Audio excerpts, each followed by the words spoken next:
खरं तर राष्ट्रवादी काँग्रेस पक्षाच्या वर्धापन दिन मेळाव्यातच जयंत पाटलांनी प्रदेशाध्यक्ष पदावरून मुक्त करा अशी मागणी पवारांकडे केली होती। त्यावेळी नेमकं काय घडलं होतं ते आधी पहा, मग पुढे सविस्तर बोलूयात। मला पवार साहेबांनी बरीच संधी दिली, 7 वर्षाचा कालावधी दिला। शेवटी पक्षाने नव्या चेहऱ्यांना संधी देणं आवश्यक आहे।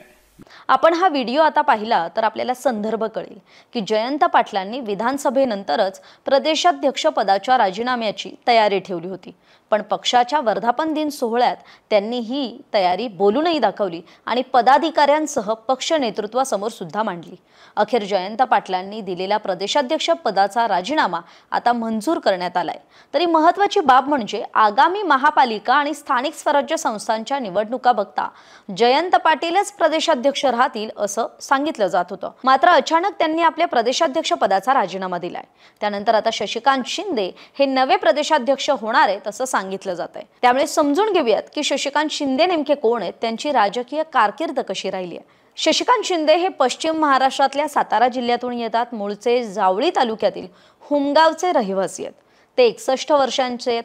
वाणिज्य शाखेचे पदवीधर आहेत। त्यांना माथाडी कामगारांचा नेता म्हणून ओळखलं जातं, कारण माथाडी कामगारांच्या प्रश्नासाठी अहोरात्र तळमळीनं त्यांचं कार्य सुरू असतं।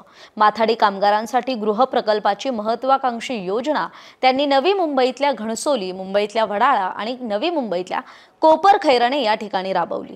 नोकरी मेळावे घेऊन बेरोजगारांना नवनवीन रोजगाराच्या संधी उपलब्ध करून देण्याचं काम सुद्धा शशिकांत शिंदेंनी केलंय।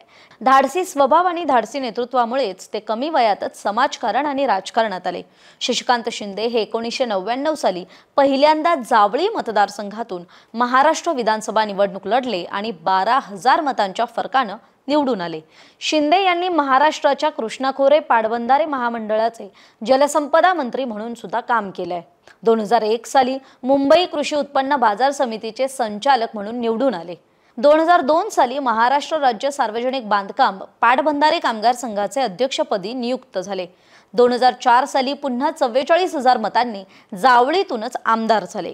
राष्ट्रवादी काँग्रेस पक्षाचे सातारा जिल्ह्याचे अध्यक्षही झाले।